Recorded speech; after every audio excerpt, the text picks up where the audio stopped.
The leader of the House of Commons and Conservative MP for North East Somerset, Jacob Rees-Mogg, is in the House.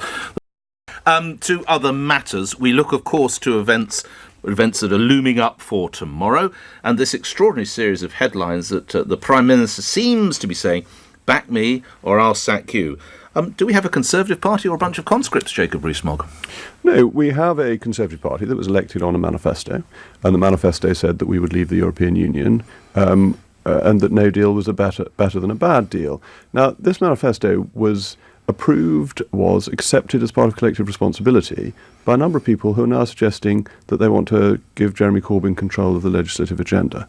That cannot be something that any reasonable Conservative can do. Philip Hammond would say, though, that the manifesto talked of an orderly Brexit and staying with a close working relationship with our friends in Europe. But let's go to the first caller. John is in Edinburgh, and you're through to Jacob Rees-Mogg. Go ahead, John. Good morning. Good morning. Hearing that conversation, I've another 2 or 3 questions have come to mind. Mr. Rees-Mogg, do you consider for one moment that proroguing Parliament might be considered to be an abuse of power? I'm looking at the mess that Britain seems to be in at the moment, and I'm just wondering, more than wondering, I'm thinking I really need a written constitution. I need it to protect me from eager politicians. What I'd say, John, is that we have a written constitution. We simply don't have a codified constitution. And this you have with a codified constitution, as in the United States, is its considerable inflexibility and the ultimate decisions being made instead of by politicians, by judges. So this decision to have a new session of Parliament, a new Queen's speech, was made by the Prime Minister. If the House of Commons doesn't like that, they can have a vote of no confidence in him, and they can have a new Prime Minister if that's the will of the House of Commons. It doesn't seem that it is, but that is the democratically accountable route that is open to challenge this decision. On the other hand, if we had this type of codified constitution the US has, ultimately these decisions would be made by judges.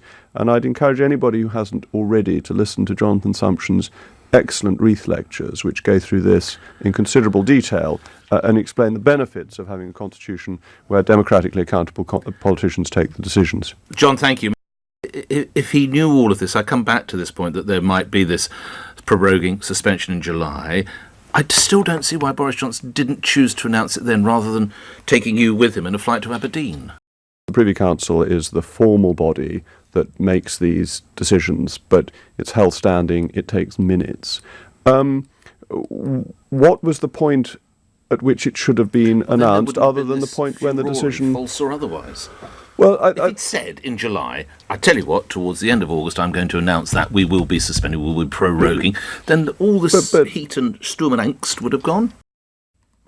New sessions of Parliament are always announced shortly before they happen. It depends on the progress of business, it depends on the priority of business. The government needed to work out over the summer which of the bills still before Parliament are, if any, essential to leaving on the 31st of October, and the answer is that none is essential. And so that work needed to be done before the final decision could be made. So the Queen's speech will obviously announce new legislation. We can therefore rule out a general election this autumn. Well, it's not up to me. That's up to the House of Commons. You must remember we're now living in a world of the 2011 Fixed Term Parliament Act. Happens to be an Act of Parliament I thought was against the grain of the British Constitution, but nonetheless, that is what affects our election timescale. And that sets out 2 means of having an early election. One is the loss of vote of confidence, and the other is the government getting 2/3 of MPs to vote for an early election. It is no longer the Prime Minister asking Her Majesty for a dissolution. Malcolm's in Bodmin. Let's go to more of your calls. Malcolm, go ahead. Good morning to you. Morning, Nick. Morning, Jacob. Morning, Malcolm. Jacob. Morning. Jacob, following a vote of no confidence, why wouldn't you have faith in and trust Kenneth Clarke, as the father of the House, to lead a government of unity? Because it wouldn't be a government of unity, it would be a government of complete disunity. Jacob, in 2016, David Cameron called a referendum in which you were allowed to vote Leave, and Boris and Michael Gove were allowed to lead the Leave campaigns. Do you agree with me that Boris Johnson threatening MPs who vote against the government with deselection is a disgraceful act of bullying when the country is so divided? My view of politics is people are entitled to make their case, But in all honesty with the electorate, if you stand on a manifesto, unless you have put out a personal statement that is different and you've been elected on that basis, you have a duty to your constituents to follow what is in the manifesto. I think that whether it's John Major or any of the other politicians, we've got a number of senior politicians coming out and obviously concerned deeply about the fact that Parliament is being shut down and it's not being shut down. It's not being shut down. That's a complete mistake.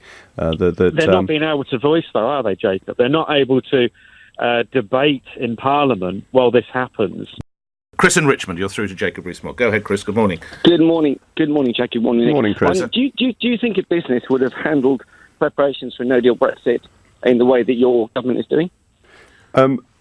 Well, I wasn't part of the government until fairly recently, and I have been attending some meetings since then, and I am very impressed by the business-like approach that is being taken, the decisiveness, and the implementation of decisions that are being made. What about prior to your elevation, Mr. Rees-Mogg? Well, I wasn't in the government then. But you look back, obviously, you've seen notes or you pick up on how it was. How would you characterise the readiness or lack thereof? Well, I think we know full well that there were some people in the last government who deliberately obstructed plans for getting ready to leave the European Union. July, 42%, 4 out of 10 people who applied for settled status and should have been given it were not given it, Jacob. 1 million people have got settled status. Thousands of people are getting it every day. The application is very straightforward and is there to be as easy for people to use as possible, but people still have to fill in the application form correctly. But 1 million people have already got it. I think that is a considerable success. Jacob Rees-Mogg, how much will the Conservative Party miss Ruth Davidson?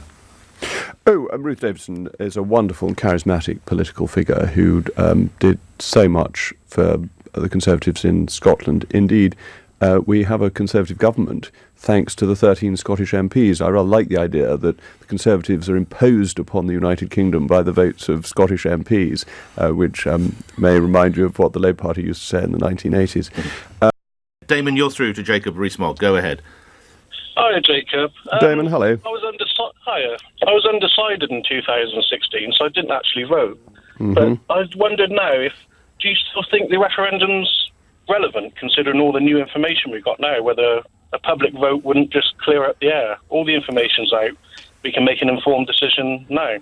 I think the problem with that is that that would overturn the result that we've already had, because this has been decided, and if you have a second vote, say it goes the other way, do you then have a third vote? When do you stop? On what basis should the second vote outweigh the first vote? What if the second vote were won by a smaller majority or a lower absolute number of voters by the other side? Would that one be authoritative, or would the first one? Just to complete, the 2016 vote has to be implemented. It was backed by a vote in 2015 to have the referendum, and by an election in 2017 saying the result would be implemented. Why didn't you vote 3.5 years ago, whatever it was? Because the benefits for the economy and the sovereignty sort of balanced out, really, for me back then. And to be honest, now if we had another vote, I'm not too sure which way I would go, whether sovereignty for the country or the economic benefits of the EU, which one would be more important. But I think we're just in a better position now to have an informed vote.